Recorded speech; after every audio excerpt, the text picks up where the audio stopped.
Carpenter by Mr. Brew here on Democracy Now! I'm Amy Goodman. We turn now to the growing controversy over President Trump's so-called Election Integrity Commission. The commission held its second meeting Tuesday in Manchester, New Hampshire, even as it faces a series of lawsuits and calls for the resignation of its vice chair, Kansas Secretary of State Chris Kobach.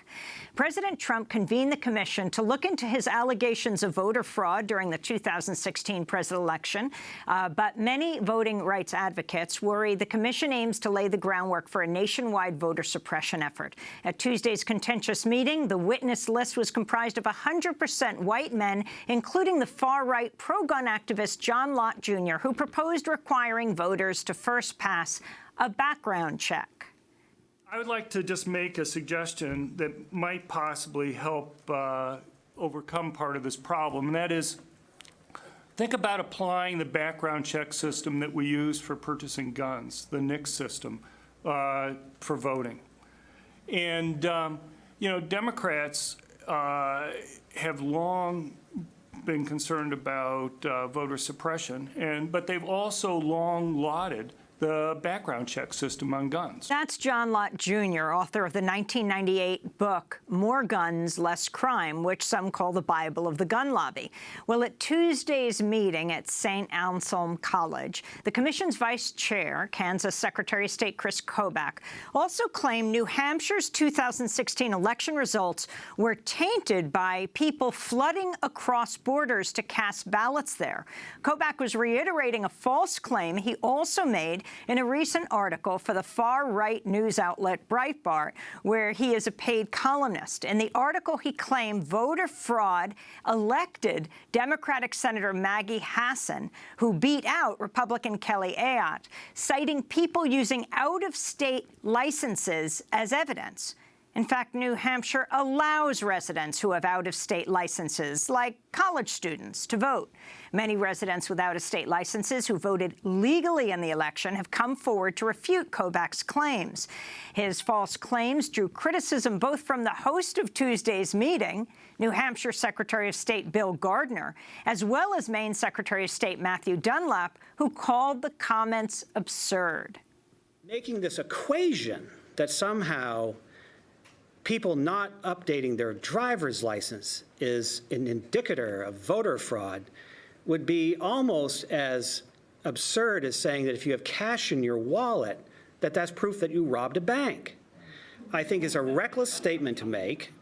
Both the Maine and New Hampshire Secretaries of State are on that election commission. We're joined by two guests here in New York. Ari Burman is with us. Ari is senior reporter at Mother Jones, author of Give Us the Ballot, The Modern Struggle for Voting Rights in America. His recent piece, Lawsuits, Falsehoods, and a Lot of White Men, Trump's Election Commission Meets Amid Growing Controversy. And in Washington, D.C., Kristen Clark is with us, President and Executive Director of the Lawyers Committee for Civil Rights Under Law. The group has filed a complaint against Kansas Secretary of State Chris Kobach. Okay, Ari Burman, let's begin with you. You were tweeting like crazy yesterday. Talk about what happened. Well, I think it's important first to note that this commission is predicated on a gigantic lie, which is that millions of people voted illegally in the 2016 election. There's absolutely no evidence of that. If Donald Trump hadn't made that statement, there would be no commission. So first off, this commission is predicated on a completely illegitimate statement. Secondly, this commission has been steeped in controversy from the very, very beginning. First, with the makeup of the commission, people like Chris Kobach, who have a long history of suppressing votes, leading the commission. Then you have the fact that they requested the voter data of every single American, which led to fears that it would lead to widespread voter suppression. There have been at least 7 lawsuits filed against the commission. There's been evidence they've been using personal emails to conduct their business, the very thing the Republicans criticized Hillary Clinton for. So all of this was the backdrop to the meeting in New Hampshire. And we heard a number of extremely radical things. First off, the idea of a background check for voting from John Lott, the NRA's go-to expert, was the craziest thing that I've heard yet from this commission, and that's saying a lot. You have Chris Kobach, the Kansas Secretary of State and the commission's vice chair, who was leading the meeting, saying that voter fraud tipped the election in New Hampshire. There's absolutely no evidence of this, but nonetheless, he still is making this claim. He's also a paid columnist for Breitbart, the so-called platform for the alt-right, which likely violates government ethics laws because he's using his platform as head of this commission to then profit for websites like Breitbart. Then you had all sorts of other experts on this commission making lots of falsehoods about voter fraud. So you add all of this stuff up, and what's happening is that there are all of these lies about voter fraud that are laying the groundwork for a massive voter suppression campaign. What I'm concerned about is all of the radical things we're hearing are becoming normalized by this commission, that people are going to take it seriously because it's a presidential commission, even if it has no legitimacy to begin with. Let's turn back to Tuesday's meeting when the vice chair of the so-called Election Integrity Commission, Kobach, claimed people are flooding across borders to vote in New Hampshire from other states, suggesting we'll never know the legitimacy of the election. Kobach's comments provoked criticism from New Hampshire Secretary of State Bill Gardner, who is hosting the meeting in Manchester. This is Kobach, followed by Gardner. Last week, the Speaker of the New Hampshire House of Representatives issued a letter indicating that 5,000 of roughly 6,500 people who registered under the same-day registration rule on the day of the election on November 8th, 2016, about 5,300 of them, as of 10 months later, still had not obtained a New Hampshire driver's license, which is required of residents within 60 days after moving to the state, nor had they registered a vehicle in the state of New Hampshire. And so this is obviously a subject of concern because there have often been anecdotal reports of people driving into New Hampshire because it's a same-day registration state and voting because it's a battleground state that can swing either way. We will never know the answer regarding the legitimacy of that particular election. Unlike my state of Kansas, which doesn't have people flooding across the border to participate in primaries, to possibly cast a vote, in New Hampshire, it's a swing state. Everybody comes here. I remember when I was a college student at Harvard, I came up here to work on the primary for Bob Dole. And there wasn't same-day registration back then. But if there had been, I know a few people who would have been tempted to say, well, I'm living in a hotel here for a week. Maybe I'll cast a vote. The question of whether our election, as we have recorded it, is real and valid. And it is real and valid. And So that's New Hampshire Secretary of State Bill Gardner refuting the claims of the vice chair of the commission, Chris Kobach. And there are a lot of calls from New Hampshire for Gardner to quit this commission, saying no matter what he does on the commission, he's legitimizing it. Kristen Clark of the Lawyers Committee for Civil Rights Under Law, you have a complaint filed around this commission. Your response to what they're saying and your concerns about what you heard yesterday. One thing that deeply concerns me about the commission is the way that it's structured. It is indeed stacked with individuals who have made a career out of pushing voter suppression efforts across our country. But, you know, yesterday's meeting was not one that allowed for a real or robust discussion about some of the false claims and data that had been put on the table by Chris Kobach, by John Lott, and others. You had Gardner in there who rightfully rejected Kobach's claims about fraudulent votes in his state as reckless, but he truly was a lone voice of dissent in that room. The commission put together a panel. There were about 12 people that the public had an opportunity to listen to yesterday across day. A very long day, 3 panels. Every single speaker that presented to the commission yesterday was a white male. And what I find problematic about that is that voting is something that is central in American democracy. Voting at the end of the day is about inclusion of all voices. It's about having the voices of all people heard. And this is a commission that has a preconceived agenda and its existence is solely to lay the groundwork for what will ultimately be an aggressive national push of laws like photo ID requirements, burdensome proof of citizenship requirements, John Lott's new and wacky suggestion that we use gun-type background checks on voters. I mean, this is what the commission is racing towards. It wants a world in which we normalize voter suppression. It wants a world in which we make the norm restrictions on access to the ballot box. one of the reasons why the Lawyers Committee for Civil Rights Under Law is fighting this administration in court and working to push back against this commission is because we see its agenda as ultimately dangerous to American democracy. When we were in court 2 weeks ago, the judge was scolding of the administration for its failure to be transparent. During their first meeting, they failed to disclose the documents and materials that they relied upon in their entirety. And the administration had to beg the court for forgiveness. In the lead up to yesterday's meeting, we saw a little more disclosure this time, a little bit more transparency, but a lot of those materials that the commission is marshaling are false data, like Kobach's claims that thousands of people voted fraudulently in New Hampshire's election. We know that that's not true. We know that Kobach is somebody who has targeted students. He's targeted African Americans and Latinos throughout his career with voting restrictions, and is somebody who has made a career out of making it harder for vulnerable communities in our country to vote. Ari Burman. Well, I think what Kobach said about New Hampshire is very revealing about what this commission plans to do. First, he takes a fact, which is that thousands of people used out-of-state driver's licenses in New Hampshire, which is totally legal, completely misconstrues a fact, completely legitimate fact, as evidence of fraud, repeats that fraud in a Breitbart column. It's all over the place. It's on Drudge Report. It was covered everywhere on the right as proof of fraud, even though it was nothing of the sort.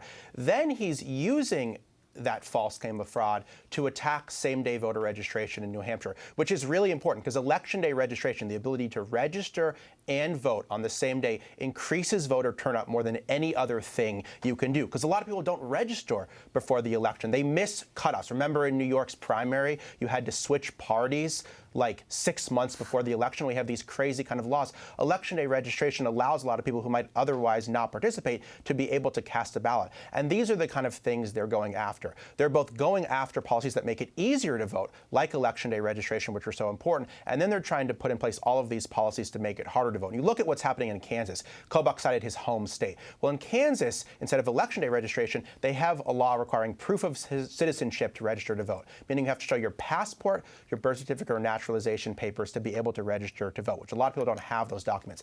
That has blocked 1 in 7 Kansans from being able to register to vote, over 30,000 people. So Kobach's home state is a microcosm of voter suppression efforts, and he's trying to export these efforts all across the country. I wanted to talk about the significance of an email by Hans von Spakovsky of the Heritage Foundation sent to Attorney General Jeff Sessions.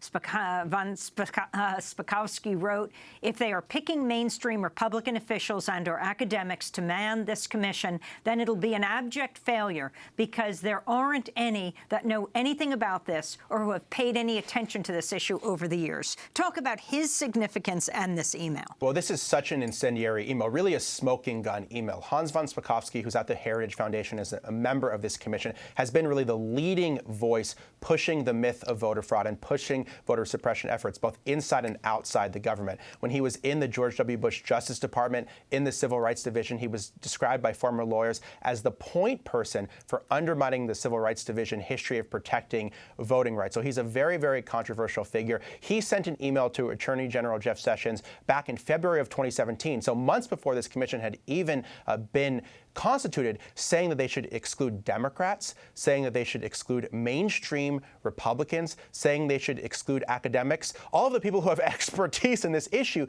should be excluded. And this shows that the fix was in from the very, very beginning. That Mike Pence at the first meeting of this commission said, we have no preconceived notions of preordained results. In fact, von Spakovsky's email shows the exact opposite, that the Democrats who were chosen were mere fig leaves, that the power of this commission was always going to rest with people like Chris Kobach and Hans von Spakovsky, who have lied over and over about voter fraud, and that legitimate officials in the Republican Party who have studied this issue, secretaries of states who are Republicans, academics who have long looked at this issue, would be excluded from the very, very beginning. So we knew from the beginning this commission was illegitimate because it was predicated on a gigantic lie. But this email just confirms exactly what they were planning to do.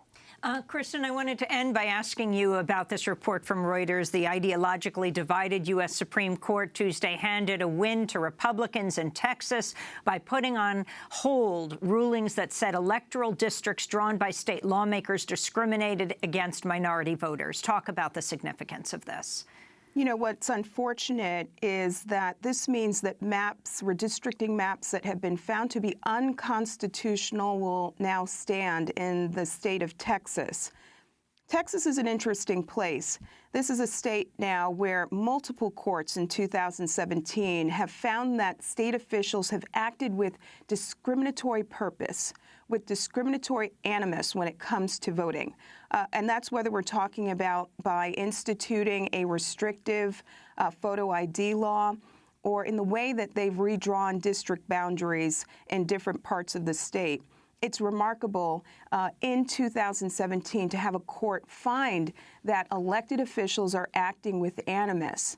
The Supreme Court's decision yesterday means that residents across that state have to live in a world in which unconstitutional maps are in place. It's my hope that all of these cases now pending in Texas and across the country reach a resolution point soon. In 2013, the Supreme Court issued a ruling in a case called Shelby County, Alabama v. Holder that truly opened up the floodgates of voter suppression across our country. We have seen voting discrimination at a rate and intensity that we have not seen in previous years. The Election Integrity Commission is part of this nationwide assault that we are seeing on the right to vote. One other significant development yesterday was members of Congress, including Senator Schumer, issued calls for defunding the commission and have called for the commission to be disbanded. At the Lawyers Committee for Civil Rights Under Law, that's something that we are fighting for because we deem this commission to be an unprecedented tool to promote voter suppression. We deem this to be a vehicle to incentivize state officials across the country to put in place barriers to the franchise. And we should be at a point in American democracy where we're working on making it more inclusive, where we're working to expand participation rates and working to figure out how everyone can have their voice heard. And at every turn, this administration has made clear their hostility to the right to vote. I want to thank you both for being with us. Kristen Clark, Lawyers Committee for Civil Rights Under Law. Organization filed a complaint against Kansas Secretary of State Chris Kobach, vice chair of President Trump's Election Integrity Commission, as he calls it. And Ari Burman, now with Mother Jones. He covers voting rights. When we come back, will the 9/11 case finally go to trial? We'll speak with Harper's editor, Andrew Coburn. Stay with us.